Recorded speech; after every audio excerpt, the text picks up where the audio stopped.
Thank you, Ashley. Welcome everyone to Tuesday, June 13, 2023. It is 8 a.m. bright and early. You are now attending Public Health and Safety Committee.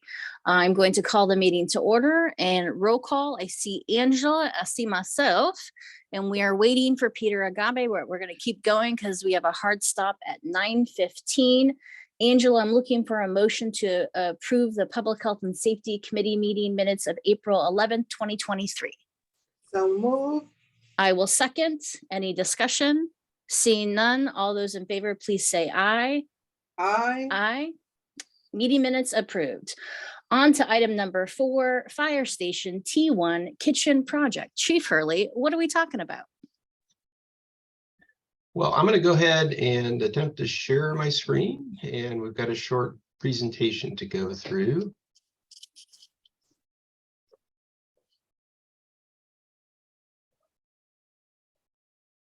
So did that come up properly? It's not in presentation mode, but we can see the slides. Oh, great.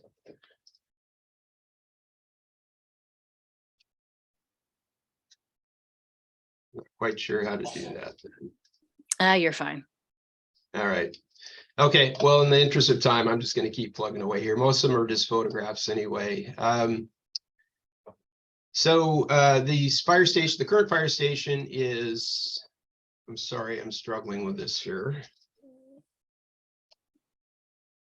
Hey, Chief, if you go up to in the bar on the top where it says slideshow. Uh-huh. Well, I was hitting that on the bottom from beginning. Yeah, from beginning. Huh. I'm hitting it and it's not doing anything. Oh, that's weird. Okay. Okay, well, is that the first? we'll make is it that work. the first slide? Correct. Yep. Okay, all right, we're just going to go through this in here. The station was built in 2000 is when we occupied it. So we've been in the station about 23 years at this point, and it's certainly starting to show its age. Remember, they're anywhere between 6 and 12 people on duty here, and at least 6 of those are here for 24 hours each day. Here's a photograph of the kitchen as it's currently constructed. You can see even from this photo some of the countertop issues we have, and just some of the overall wear and tear. This is just another view of the kitchen. You get a good view of the full range hood system that was installed in 2021, and that was a pretty significant project. But obviously that helps keep things clean and the air fresher upstairs for all of our cooking needs. As we go through this, you can see here's an example of the kitchen sink base cabinet that we've had a lot of trouble with over the years with small leaks, and you can just see things are getting very, very worn over the years.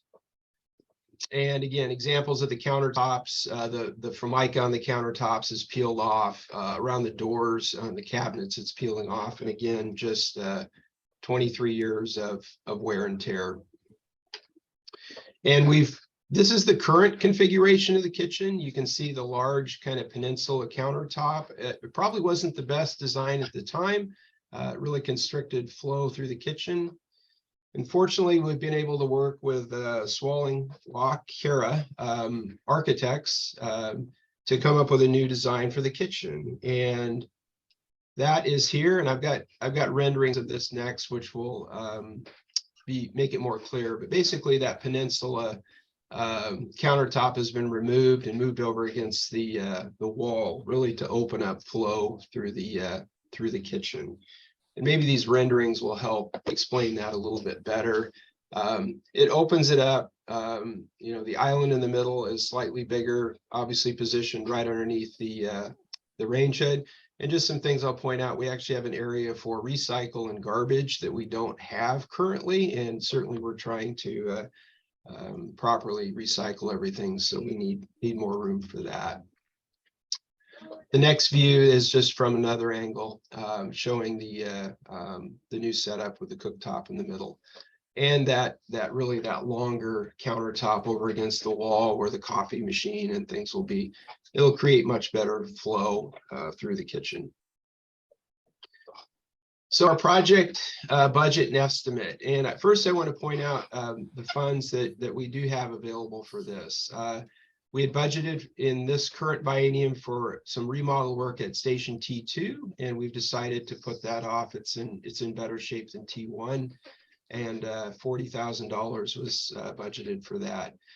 We had a flooring project budgeted here at Station T1, and we scaled that project back a bit and replaced all of the the carpet in the hallways and the entryways with a solid surface. And so we've decided to then use those savings from that project to put towards this kitchen.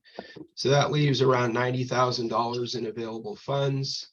The architect's estimate for the project is in the neighborhood of $125,000, which puts an additional need in the future to come from facilities reserve to balance out payment of the project. And John, I don't know if you had anything you wanted to add on that, but it would just be a future budget amendment then to pull those funds from facilities reserve. Correct. Yeah, there's probably a balance left. We're doing some expenditures this year out of the facility reserve, so there's probably a balance of about 1.2 million in there. Ultimately, the goal is to have about $2 million in there. We're using a chunk of it on the Crosby House and a couple other facility projects within the city. So it'll probably replenish itself, particularly with the amount of construction sales tax that's happening. So not particularly worried about the 34,000. I would also add that the fire department had money in the prior biennium's budget to do this kitchen project, spent a portion of it, but still had some that was left over that ended up getting returned to the general fund. So it's actually sort of less impact on the budget than even the $34,000. Yeah, and I would just add to that, we chose not to spend that money because we got to the point where we realized really it was a bigger project and it would just not be efficient to spend that money and then come back and possibly redo some of that work again.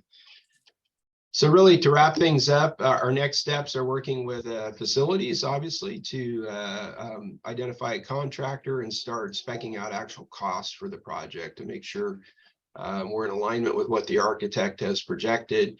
I mentioned, please give me a call, email, and stop by for a tour and see for yourself. And I'll leave it at that. Thank you for your time today. And any questions? Yeah, Angela, do you have any questions for the chief? Yes, I have a question. So I get it. The what and I get the what and the why, and this is for morale, and I definitely understand and will say yes, of course. But have we worked with this unnamed architecture before? And is there time to get a second bid? Well, this is just an estimate for the project. We'll still have to work with a contractor for an actual bid. And the architect, Kara, is from Swall and Walk. And actually, I believe that's the firm that's also working with Water Resources for their South Puget Sound project. Has worked at City Hall, I know, on several projects with finance. So very well known to the city and does great work. Okay, and sounds like trusted, but it's a small amount, but we always want to get a second or third bid, just to make the system a little bit fair. But I'm inclined to say yes. All right, thanks, Chief. Thank you. Just a reminder, this will go to full council. Angela, in the process of getting bids and choosing that will all be done before it goes to council for a full vote. So thank you. Madam Chair, I'm not sure that it will end up going to council to award the bid. It may be under the amount that we can award. So all right, really even better. the ask today is just sort of the general concept and sort of conceptual approval to spend some of that facility reserve. And again, we come back with a budget amendment at the end of the year. Yeah, I mean, that's why we have the reserve, the facility reserve. So absolutely. Perfect. Thank you. Item number 5, which is going to be the bulk of our time. And just so everyone knows, we have a hard stop at 9:15. So item number 5 is 2022 police use data use of force briefing.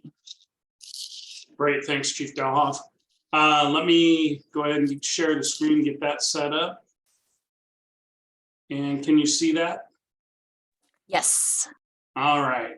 I may not be able to see you as we work through this, but Commander Mason will be monitoring. And if he sees you, he'll interrupt me. So we're going to have to really move on this one. It is not moving. There we go. As you're aware, this is normally a presentation all on its own. Now we're going to combine it with another presentation that usually takes a full meeting. So I'm going to move through this. You got the presentation ahead of time. So I'm going to move fairly quickly to hopefully allow for questions along the way if you have them, and to try to get through this by 9:15. So with that, you can see here on the left, this is our second year of doing this after the police reform discussions. We started last year bringing this presentation to this committee, and we'll cover the police department in all the areas you see on the left. We'll cover all of those for 2022. So as you're aware, this slide represents our budget for 2022. As we explained last year, about 96% of our budget is allocated money. And so really what you see in front of you, salaries, benefits, fleet and IT, and jail, pretty much takes up almost all of our budget. You will see there on there, it says 5% was unspent. That was about $900,000. And that's directly related to salary savings, benefit savings, and then the reduced amount of jail costs that we've had over the last couple of years. Moving on to the next one, personnel. Ahead of time, I provided you the 2022 org chart, 2023 org chart. This is just another look at the organizational chart. You can see that we have 33 commission positions, 2 limited commission, and 6 non-commissioned positions. In 2022, we hired 3 people, 2 people departed. Ross Rutledge, our longtime CSO and code enforcement officer, retired, as well did Elizabeth Anderson, who had been in our department for several years in the admin staff. We also ran 11 hiring practices. In 2022, we hired Dr. Oliver Bowers as our management analyst. We hired Samuel Hammond as a police officer, and we hired Ashley Clark as an admin staff. This is another way of looking at our officer staffing levels. You know, the last slide showed you that we have 33 commissioned, but just because we haven't commissioned does not mean that's what we're operating at. And this is what this slide shows. In 2022, while we had 33 approved positions, we were never at full staffing. And most of the year we were running at about 28 positions. As you can see, we had 1 open position all year. We had 1 sergeant on light duty almost the whole year. We had 1 officer on light duty and FMLA the whole year. And then 1 officer at the Basic Law Enforcement Academy, and then also in the field training program, and a 2nd officer at the Basic Law Enforcement Academy. So while we have 33 commissioned, we're normally right now running at 28. And as of today, we are running at 28. I'm pausing between if there's any questions. So this is looking at our workload, and you've seen this before. You know, we break it down into calls for service, arrests, and incidents. I will address some of the things that both Councilmember Dolph and Councilmember Jefferson asked for last year. I'll address that at the end of the presentation. But what you see in front of you right now is our 2022 numbers for call for service. We had 18,737 calls for service. And this is just patrol. We don't add in what detectives or SROs or those things do. This is just patrol focused. For the calls for service, what you see in front of you are our 5 top calls for service, with suspicious activity being the number 1 at 2,635 calls of suspicious activity. We had 2,447 calls of follow-up requested, and our number one call for problem or criminal activity is traffic. We get lots of traffic complaints at 2,333. Our arrests are down, obviously, with the coming out of COVID and the police reform. It goes without saying, arrests are down. You could go to any city in the state and you would find the same numbers. We were down to 437, but again, here's the top 5 arrests. For us, assault is the number one arrest with 110. Arrest warrants was 96, and theft was 54. And then the last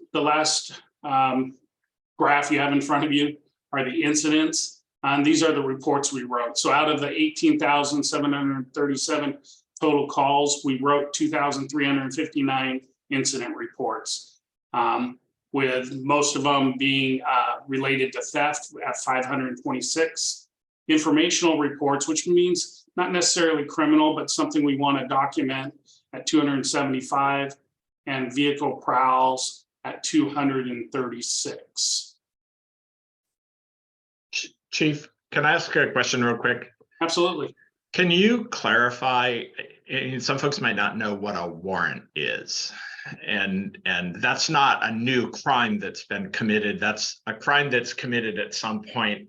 Yeah, you clarify it. You'll do better than I can. Yeah, an arrest warrant basically means 2 things. Well, it doesn't mean 2 things. It means 1 thing.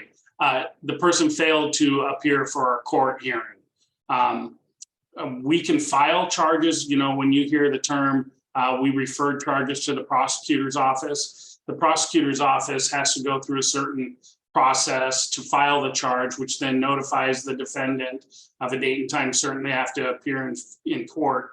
To get an arrest warrant means that you didn't appear in court. There is a second way we can do that.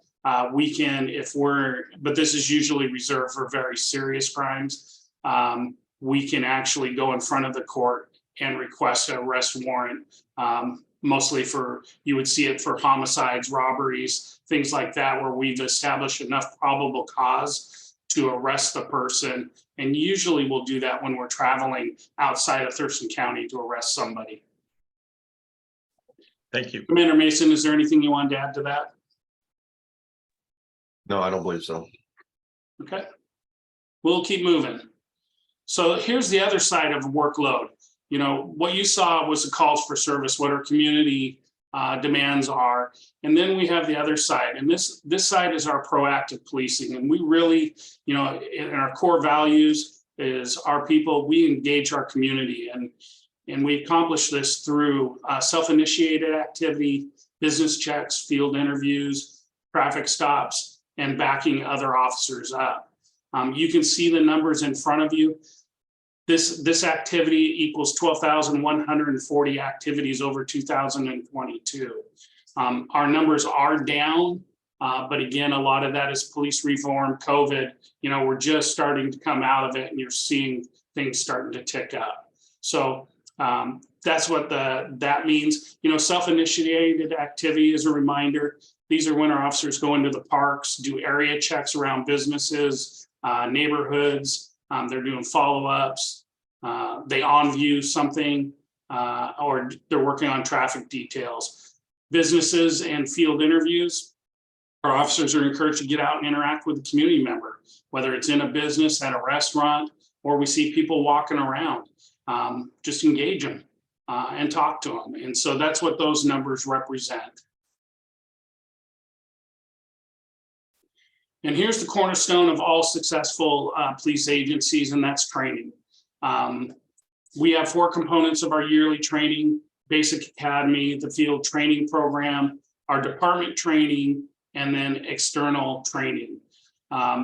In 2022, our real hot topic, and we talked to this committee about it last year, was doing the active bystandership for law enforcement, which is the ABLE training. And this was really key coming out of police reform. And this is one of those aha moments for our department and our command staff.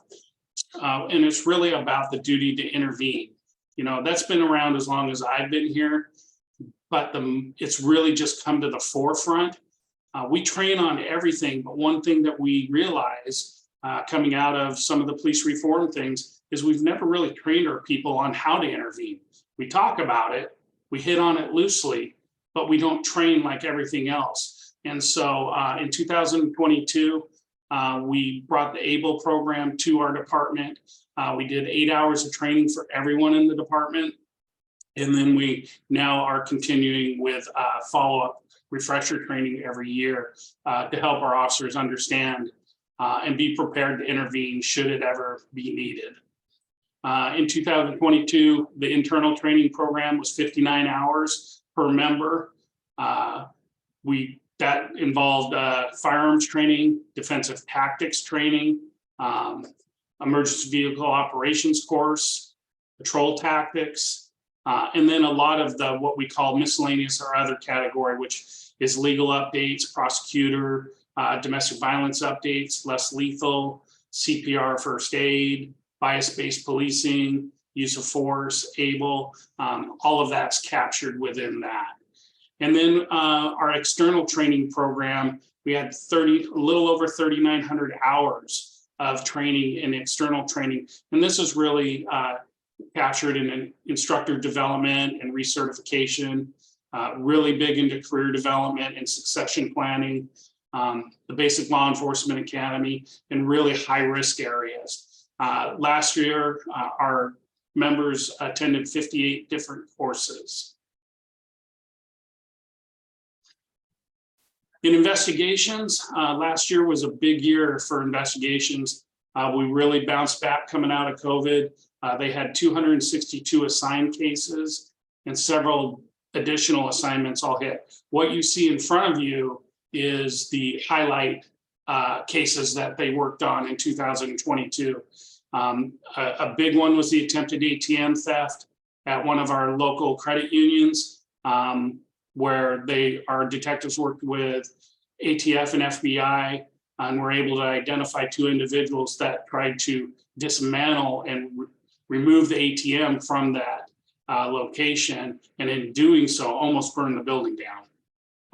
And so that was a big case that they brought to criminal charges, and both of them were taken federally. So, and then we're also working with the FBI. You've seen this play out quite a bit on the news with intentional damage caused to one of our substations. The additional assignments our investigations unit did in 2022, they ran 23 background checks for return firearms, ride-along programs. We did 31 public records requests, over 200 prosecuting attorney office requests, 11 employment background investigations, 102 adult protective service referrals, with 29 ended up being investigated, 36 child protection services referrals, with 32 being investigated, 6 community presentations, and 14 community events they were involved in. Okay, moving on to our school resource officer program. 2022 was the first full year back to all in-person learning. Despite the national movement around police reform and removing SROs from the schools, in our community, in our school district, we have really strong support for the program. And this in 2022, the support was really shown through the additional contract update, where the school district committed over the next 3 years over $500,000 to pay the salary and benefits for one of the officers. So this program continues to thrive and is a national, state and national leader on how we interact with the school, the kids, and just providing us as safe an environment as we can.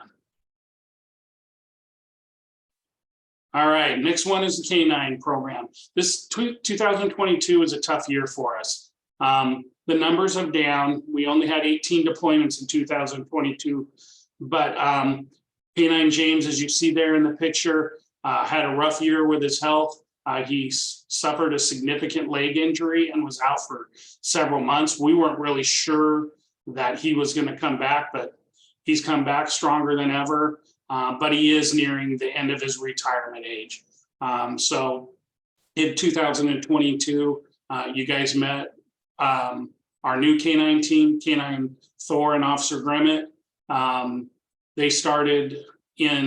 We started the process in early 2022, about 6 months before we were going to, because we weren't sure K9 James was going to make it back. And that's why we have two dogs right now. It's just a transition period, but Officer Grimmett completed over 400 hours of training with K9 Thor and became operational in December. So, we're not sure how, a lot of the decrease in activity was the constraints from the Blake and the police reform discussions, with Blake being addressed, and we'll talk about that at the end of the presentation. We're not sure what that's going to mean.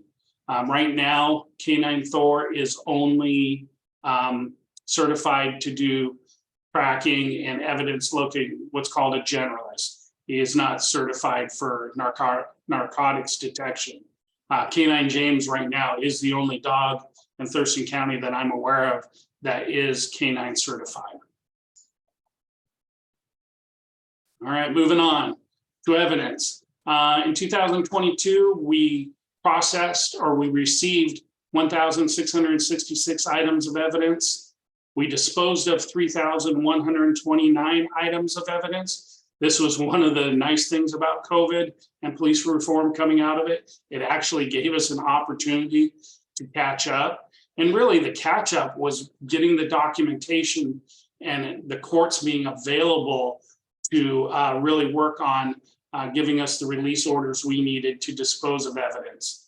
The other thing that we brought on that's been a huge help for us in evidence is our digital evidence management system that came in with our new in-car camera system. That reduced the number of items coming into evidence significantly. As you can see, we're normally in the 10 to 11,000 total items in evidence. Because of the digital evidence management and the items we were able to dispose of in 2022, we were able to reduce our total evidence items down to 8,500, which is really big because we are very limited in space in our evidence room. On the other side, and you can see it in the notes there, it says we are continuing to experience space limitations for guns, especially coming out of the legislative session and in the increased focus on emergency protection orders and the gun seizure orders that come out, or the gun turnovers, they have to turn them over to us. We're running out of space to store these. So we have alternative plans to help with that, but this is something that we continue to watch closely as more and more guns are being turned in. All right, our administrative staff in 2022 processed 667 cases to the prosecutor's office. They processed 1,537 firearms transfers and concealed carry permits, and processed 1,093 public disclosure requests. These are all pretty accurate numbers. They're continuing to go up. The thing with public records requests that you have to really watch is the type of request. Some requests we can process in 10, 15 minutes, and some may take multiple hours or multiple days. And so those are things that we watch on the administrative level and track and work closely with the city administrator and the mayor as far as staffing levels, because public disclosure can really stifle an admin staff. But we've got really, really good people and they do a great job. All right, moving on to code enforcement. In 2022, this was our 5th year leading the program. We opened 38 cases, we closed 37, and we continue to have 12 cases pending. A lot of the pending cases are big cases. We all know about the brewery, about the McConkey compound, and they're bigger cases like that. You know, there's some cases where we have some aging people that we're working with that just need more time, you know, and we rely on community resources to help these people out, bring their properties back into compliance. So as you're aware, our code enforcement program is run on a complaint-driven process, and it is about bringing it into compliance. We do not focus on violations or fines. That's part of the program, but really the goal is to bring everyone into compliance. Okay, moving on. Use of force, I'm just going to touch on. Commander Mason will run this presentation at the end. You can see with the police reform and COVID and the courts and everything being shut down in 21 and 22, our numbers are very similar. We're down to 42 uses of force, but I'm not going to get too much further into that because Commander Mason will touch on that. In 2022, again, we had 4 complaints, citizens complaints. The first one you can see there was a conduct that was exonerated. We had a citizen complain on 2 separate occasions about unlawful Terry stops during 2 separate incidents. Both of those incidents were reviewed and found to be lawful. When you see exonerated or unfounded, I guess I should have told you up front, exonerated again means the incident happened, but the officer's actions were justified, legal, and or proper. An unfounded finding means that the alleged act did not occur or did not involve department members. Frivolous complaints will also fall within this category. So the second complaint there was a conduct complaint. The nature of the complaint was that an officer failed to investigate 2 incidents. When we looked into that complaint, one of the incidents was never reported to us, and the second incident didn't happen in the city of Tumwater. And so that's why you see the unfounded. The third complaint was a use of force complaint. This was a complaint by an individual that we have dealt with multiple times. He's violated a protection order multiple times. He was hiding inside of the apartment again. When our officers went in, there was a point where a weapon was inadvertently, he was found hiding in a closet. Once they realized where he was and that he didn't have any weapons, the firearm was put back. So their actions were exonerated.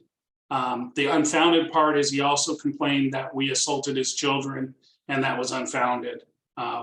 We didn't have any contact. His children were in the apartment, but we had no physical contact with his children.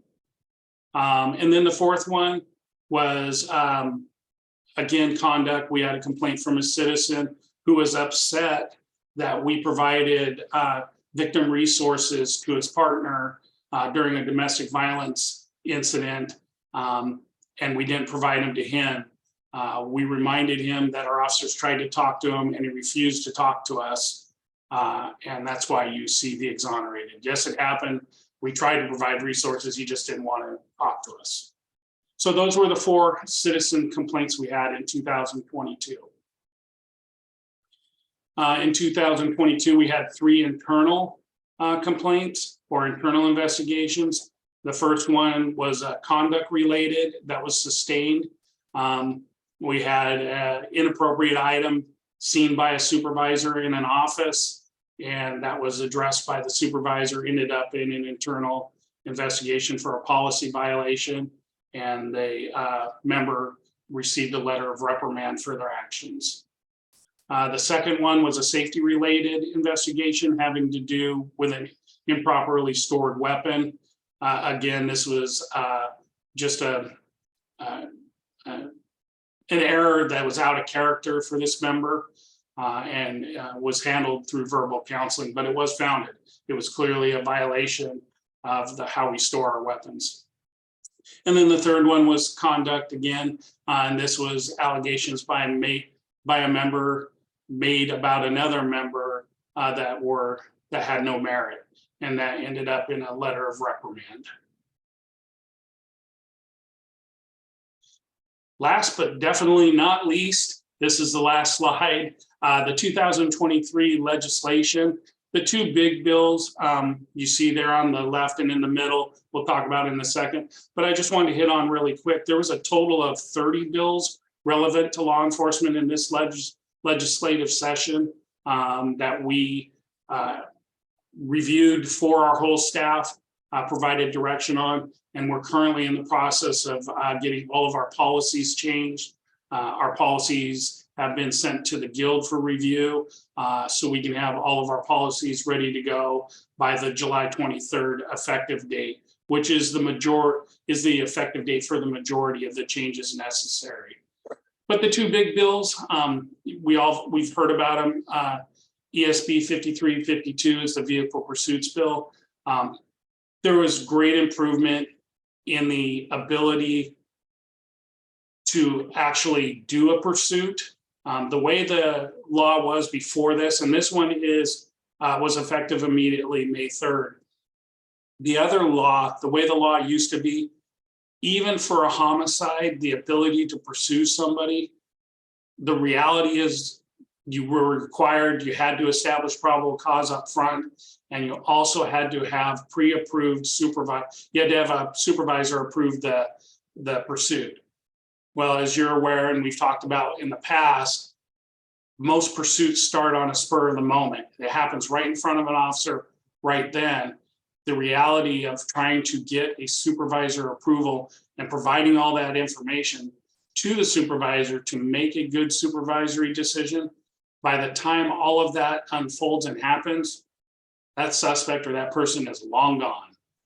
Or our ability to catch back up to them just creates further danger. So the legislature did address that this year. They lowered the standard back down to reasonable suspicion, and also lowered it back to we only have to notify the supervisor and there has to be supervisory oversight. So those are really big, important pieces. With that being said, we'll just be upfront and transparent with you once again.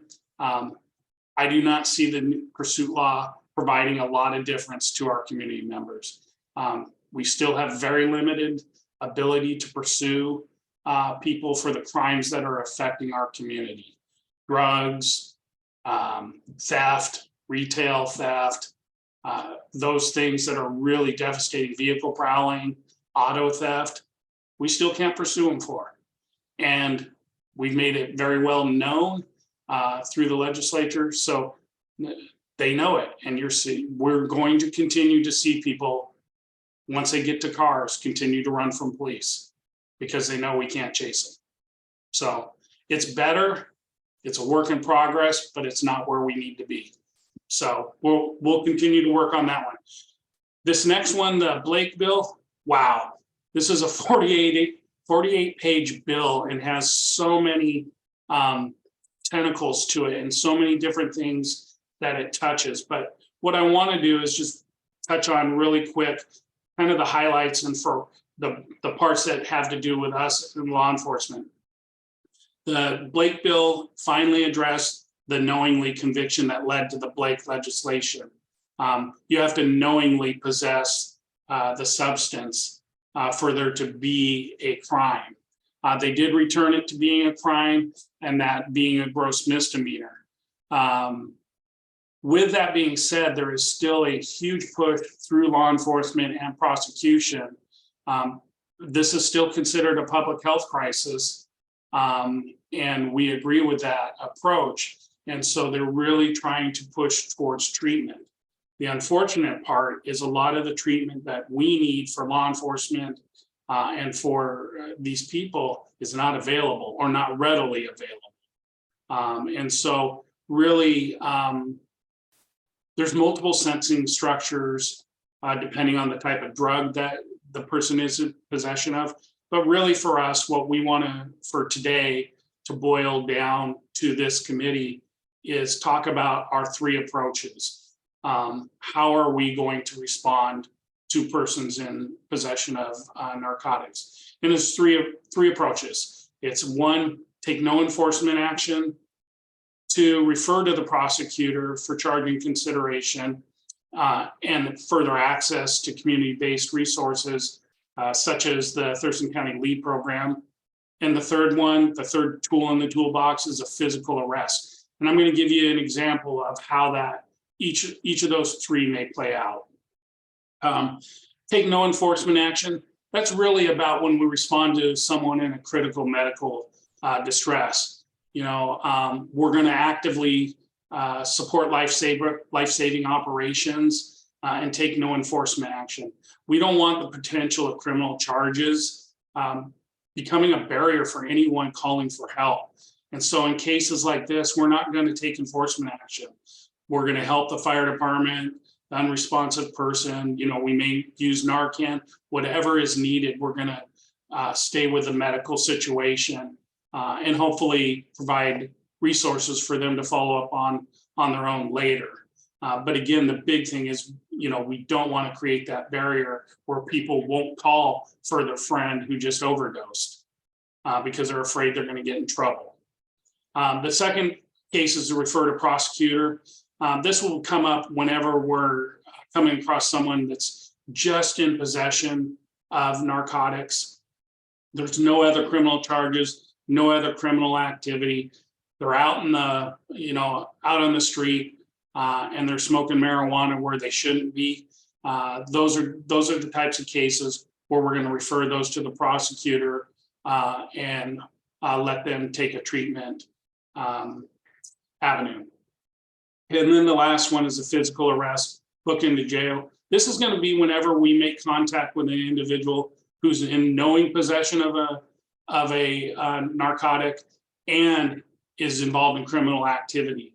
Where we can put both things together, we will be booking them into jail. And again, the goal is to, to interdict the criminal behaviors that are occurring.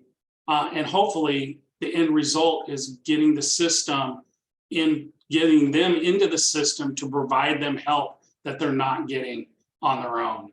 And so again, that'll be choices of the prosecutor's office and through the court system.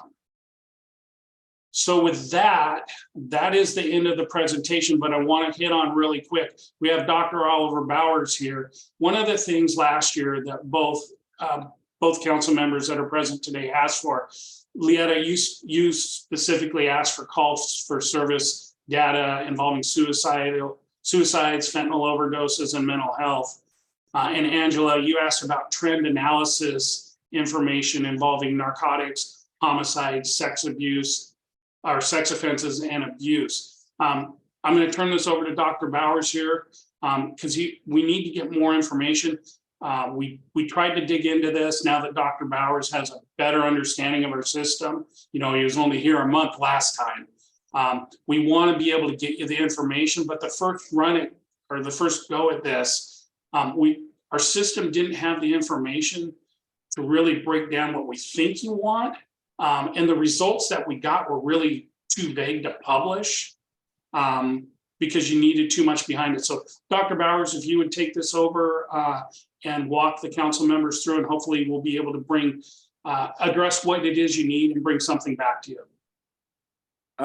Can everyone hear me okay? Perfect.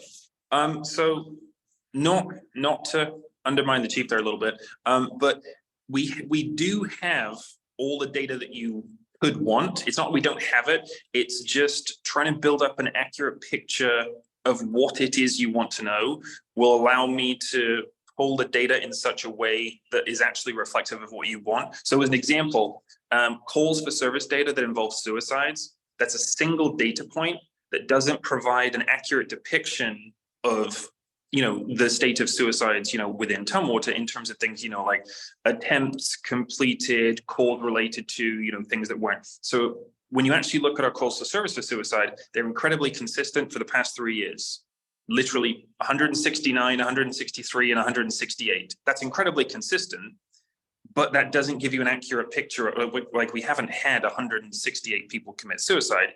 We've just had calls relating to. So there's a lot more data kind of to dig into, but I want to have this conversation, and I invite you to, if you want to know more about some of these things specifically beyond this, come and talk to me. I can take you through any of these data points that you want to talk about in depth, and I can help you kind of see how we can pull the data for that. Same thing with fentanyl overdoses. The data is there, but to build an accurate picture, I mean, yes, fentanyl overdoses were up, but then we have to take into account, unknowns, how many were prevented with naloxone, naloxone, how many resulted in deaths, how many didn't. Like, there's a lot of data to it. And this is, again, just a single data point that doesn't give us a good depiction of it. Mental health is obviously one of the bigger ones because it's an incredibly complex kind of component that is involved in our data, and it's evident in so many aspects. So if there's some part of it that you really want to see where we're at, I can build data sets that kind of answer those questions for you. But in that respect, if you tell me what it is you're looking for, I can help you get to the data that will give you the information. Because with things like postal service in some basic trend analysis, I don't want to give you data that is not an accurate reflection of the circumstances. And same thing, crimes relating to, narcotics, sex offenses, abuse, that kind of thing. They're very broad concepts. And if there's something specific that you're looking for, like I said, I want to help you get to that point. So if you tell me what it is that you really want to kind of, dig into, that's what I'm here for.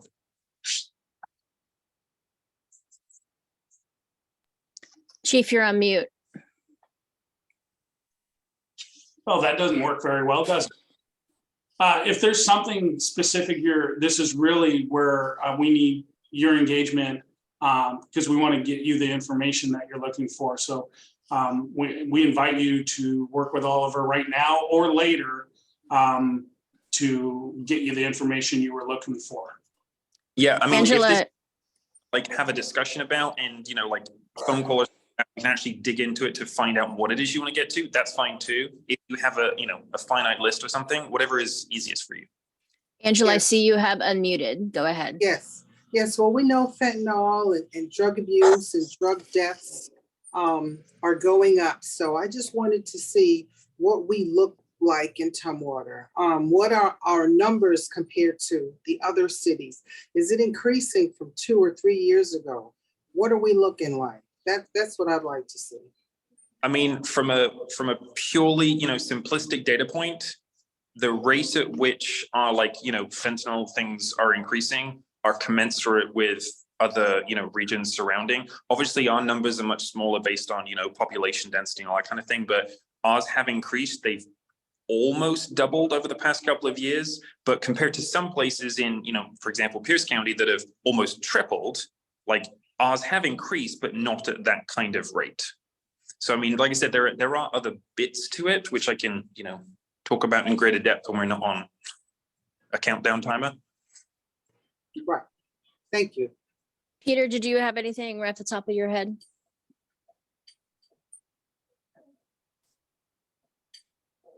No, I do have question, but I will have to articulate my question. My question is very, very detailed. It goes to Commander, to the Chief's presentation that relates to pursuit. And also it goes to the number of police conduct that he had talked about.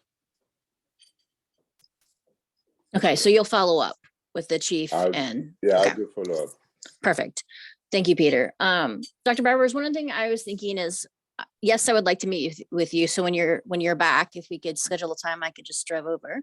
When I met with you before with Commander Mason, what I'm trying to look at is regarding trends is where we can link what we're seeing in our community to services, right? So looking at age demographics. So I would like to see the overdoses with fentanyl and the demographics with that, to see with Angela representing us on Tumwater Hopes, what would that look like, right? The Thurston County Opioid Response Task Force, what data they need to be able to do all of their subcommittees like prevention, pregnant and parenting. So those type of trends, if you can dig deeper, so then we can link that to the committees that we're serving on. That's one of the things I was thinking about. And I see Commander Mason has turned on his video. Would you like to say anything, Commander Mason? Briefly, some of the information you're asking for, just recognize it's not police specific, it's community health specific. And that data has been very hard to get our arms around. And back to Angela's discussion points about fentanyl and fentanyl overdoses. I know that we had at least 10 fentanyl overdose deaths in Tumwater last year. But even trying to get a real get that solid number is challenging because of the avenues that all that data comes in. You know, it's not just us responding, it's not even just fire responding. And so trying to get that quality data is something that we strive for, but it's not quite as easy as we would hope for. So that I just wanted to provide that. Is like we look for it as a community health piece. It's not only just a police piece, and so we really want to understand that as well. Thank you, Commander Matron. Yeah, that's great. I'm just also thinking the data that Dr. Bowers is working with, how does that translate to the county, right? The coroner's office and public health. So those links as well. Any trends that Dr. Bowers can pick up from that to help us better serve our community in Tumwater, knowing that we are part of a larger region and each jurisdiction does have its unique character and culture. So what does that look like in Tumwater? To everything from our budget, right? How we allocate our dollars and what we're serving, but also looking at the budget for police, right? And the studies you're doing of the projections of how many officers and what type of officers, right? I think that all goes to like setting that stage and sharing that story of why we're doing what we're doing. So I also, Dr. Bowers, just what you're seeing to help us inform, be better informed and ask more targeted questions would help, right? We hear so many things, it's bombarded, but maybe getting some specification from you of anything that stands out to you that we should address and be more proactive instead of reactive. I know I find that council, we get something, we're like, how do we fix it? And what would it look like to see trends that are potentially happening and be proactive and not have, right? So I don't know if you could do that, but you know, just no pressure, Dr. Bowers. Right. Just help us shape Right. the future of our community. It's totally fine. Right. And it would be good to know what the ages of these deaths are. Are they younger and younger? Are there any high schoolers who are dying? So that would be good to know. Dr. Bowers, do you have what you need?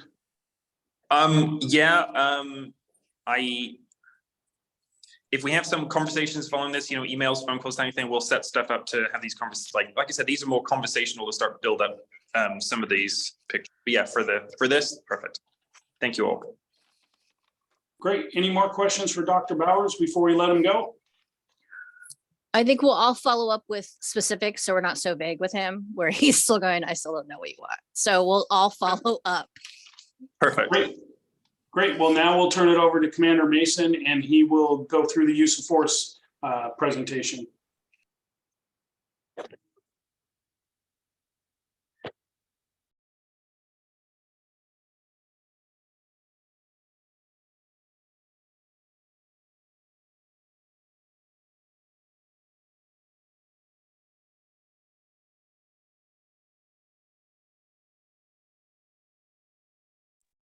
Sorry, I lost my unmute button. So can you see my screen share here? Yes. So I'm going to talk fairly quickly, which is fairly common for me on these Zoom meetings, but I'm a little bit quicker than normal. Interrupt me if you need me to stop or you need to get some oxygen because I'm going to go. Just a reminder, we have used this police strategies force analysis system since 2016. They have processed data for us since 2014. As the chief said, we had over 30,000 documented contacts last year in the field. Of those, we captured 42 specific use of force incidents. Now, what you'll see is that out of those 42 incidents, the police strategies processed 15 of them for us. Which the discrepancy is that We capture use of force at a lower level than they do. They only capture use of force for physical contact or actual deployment of a tool. We also capture use of force as a firearm presented or a less lethal tool presented, but not used. So you're going to see, as the chief said in his presentation, we had 42 uses of force captured last year. You'll see on here, we had 15 that were processed by Police Strategies. So Police Strategies is a complete independent organization. We provide our data to them on an annual basis, and they take a complex incident and they break it down into data points. So we have used them, like I said, for 9 years, and you'll see it gives us some trends, gives us the ability to look at our data on an annual basis, as well as obviously year by year comparison. So every use of force that occurs within the Tumwater Police Department, it gets documented, it gets routed through the chain of command, ends up on my desk. I review every specific use of force incident. If it is what we call level 2 or below, so that is the firearm or less lethal tool at a low ready, or a guiding body weight type of technique, I review it myself. If it's anything above that, a punch or a kick or an actual like a taser deployment, then it goes to the use of force board, and it's reviewed by 4 board members compared to policy and procedure. So One thing I'll add while Jay's getting the next slide up is what you're seeing here, the program we're using is exactly what the Attorney General's office has now been tasked with doing across the state. This is something we started 9 years ago because it's something we really strongly believed in. And we talked about the process we went through with WCIA to be able to use this. You've actually seen that play out in the last legislative session, where now the AG's office is tasked with putting a similar product together across the state. And we review this product on a regular basis. I really like how they process it. Now, we don't always mesh up, but they process it independently. And when I say by mesh up, when I review some of the numbers that they have, I might look at it just slightly different, but I do appreciate their independence and that they don't change their data, based on discussion that we have. They review it based on their criteria, and they present it to us as an independent source. So quickly, I'm just going to go through how they how they get the data points. You can see that you can have a couple incidents, a couple officers, and have actually, 7 different, uses of force or use of force tactics. This is how they turn an actual event into a numerical value. They base it off of what they call the Graham factor scores. Graham versus Connor is one of our key principles on how we utilize use of force. And then they also take a force and resistance score, which is basically you take, the officer's force and subtract the subject resistance. And in a perfect world, in academic world, that number should be within, a +1 or a -1, +2, maybe somewhere in there. If you have a big discrepancy, if you have an officer using deadly force against someone showing no resistance, you're going to have a -6. And so obviously that is a big discrepancy, and that can be a red flag. So I'm just going to go right to the filters, just so we can move a little bit. As you can see, this is broadly our data, our annual incidents over the 9 years. And we could talk about the whys if you want, but our data, you see we had 15 specific incidents in 2022. And I'm going to reset the dashboard. Give me a moment to do this so we can look at those incidents. Commander Mason, can I ask a quick question? Of course. I know the last time we looked at the data, right, it showed our numbers were higher, right, because of the definition, right, and comparing that to other jurisdictions, right, because we have more officers responding. So help me remember, like, say the Fred Meyer incident with a citizen with a gun and Mhm. multiple officers responded. So if one officer does like a level 2 or below, is it the use of force just count for that officer, or does it count for all the officers? So the use of force is only by the force applied by each officer.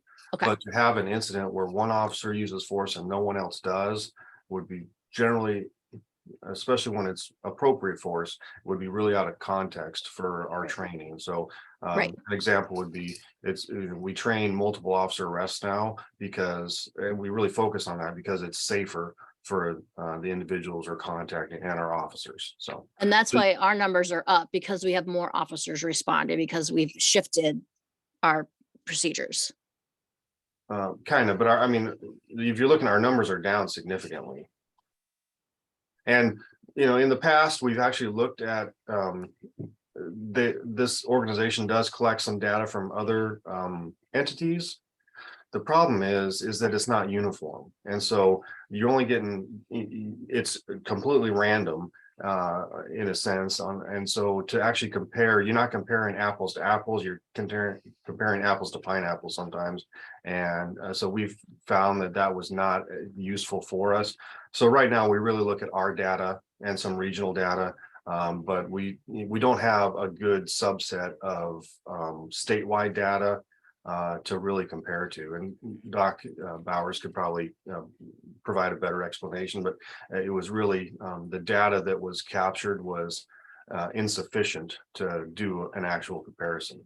I Thank think you. the most important thing with this, about this system, is that it provides, as Commander Mason said, it's an independent review of our use of force. And it's about early warning signs and or any incidents that they feel are out of line. It tells us right up front through an independent source, hey, we might have an issue with this incident, or this officer, there may be a pattern. And so it gives us a point of reference from somebody outside of the department. You might want to watch this or keep an eye on this. I think that's really at the core of what this does for us.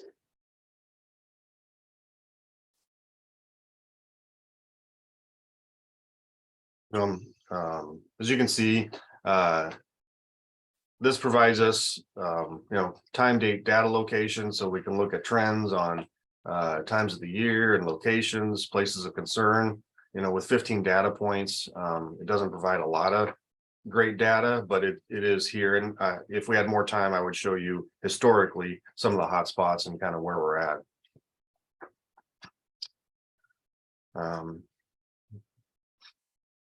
As this is resetting, so this is some of the Graham factors and the force factor scores that I was talking about.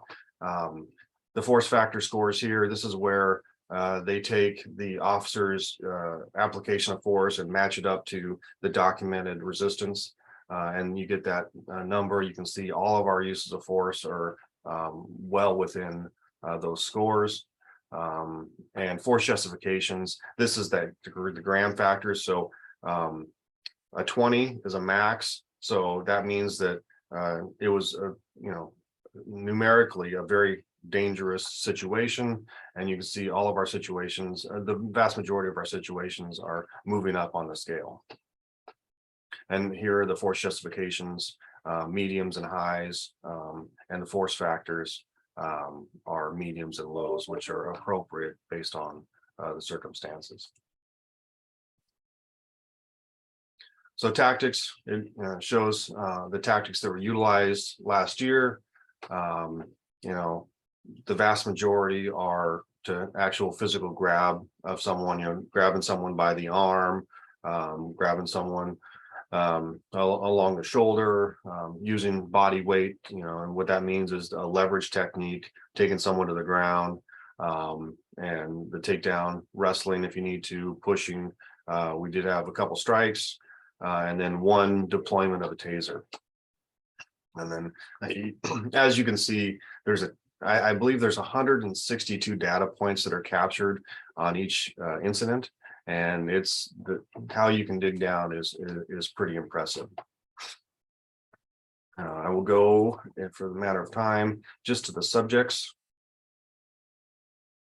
Let this reset.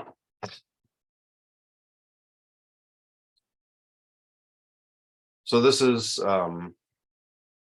captures a ton of data on the subjects that we encounter, including their threat levels, the force that they applied, the type of crime, gender, race, age.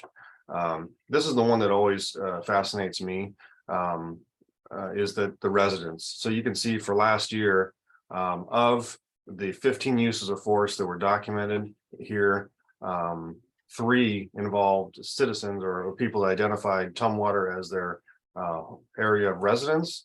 The other 12 were people that came from either out of the area or identified themselves as not having a home or identified residence. So 20% of the individuals that we had utilized force against were actually, citizens of our community.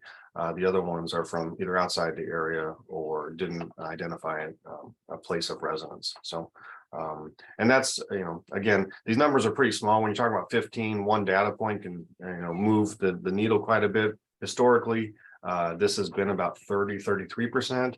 And so last year was a little bit lower, but, one would completely change that. So. Commander Mason, I've got a question for you. Yes. When I look at the officer's name, what does that number pertains to? Is it days on the force? For This one example, over here? No, on the left of the name, like the 903 and the 248, is that more senior officers or junior officers? That's their employee number. Okay, got it. So Okay, the thank city of you. Tumwater issues an employee number. And I am 89, so I've been here for quite a while. It's due to their employee numbers. All right, thank you. I was told 915s are hard stop. I could dig into this for quite a while with you. I really want to answer any questions, or if there's something that you wanted us to look at before that time, that number hit, I wanted to make sure that I open this up for you and not just keep talking. Well, and I think the one thing to keep in mind and just really summing this up, when you think about it, that's 15 uses of force out of a minimum of 30,000 contacts. That's a 0.02% use of force rate. So I think that's really, we need to keep that in mind when we talk about use of force. It's not as common and as frequent as it's made out on TV.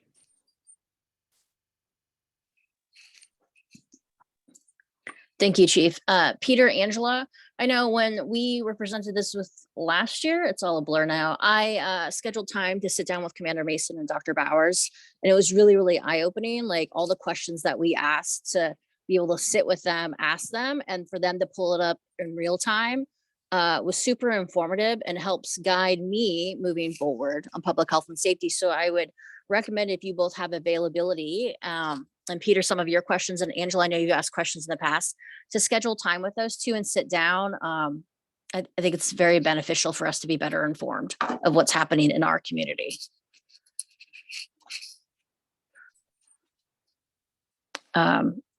They're both shaking their heads yes, so that means yes. So we'll follow through afterwards. I don't think, I mean, it's a lot to process, right? Like, I can't imagine you all doing it, but for us to see it and figuring out how do we piece that with everything else that we're doing, and all the committees that we're on, and seeing those threads. So it's a lot to digest.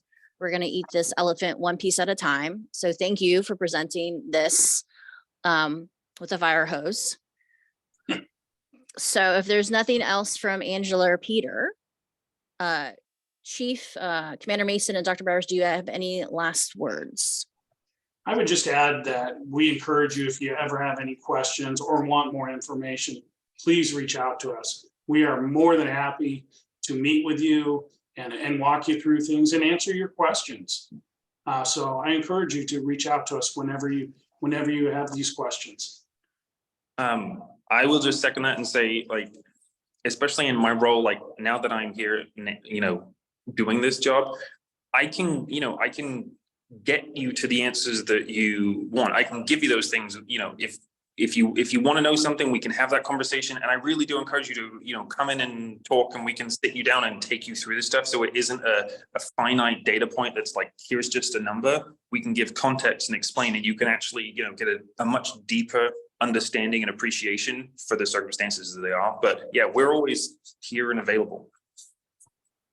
And I would just add that, you know, data points like this help us tell our story, but it only works if it's matching up with the information that you're looking for, that you're being asked for, the questions you're being asked. So if there's something that you have, you know, people asking you, or if you just have questions, I would really encourage you to reach out to the chief, myself, or Doc Bowers, so that we can fill that in to help you tell your story better, tell the story of the Tumwater Police Department of the city of Tumwater better.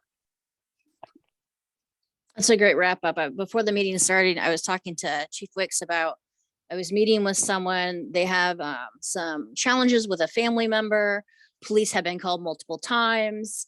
And then when we were some police officers walked in and she had all these questions, but didn't feel comfortable asking. And I was like, well, they're right here. Like, this is what we do. And she asked the questions, and afterwards she said thank you. And so I want to encourage council members, especially Peter and Angela and I on public health and safety, when we get these questions, to connect them to the experts, right? To shift that embarrassment or shame of the contact. Like, it's not a bad thing to have a relationship with our police in Tumwater, right? We need to have that collaboration and that partnership because we're all here. So highly recommend when you get those questions to link them up to our peeps in Tumwater, because it just helps everyone be better informed.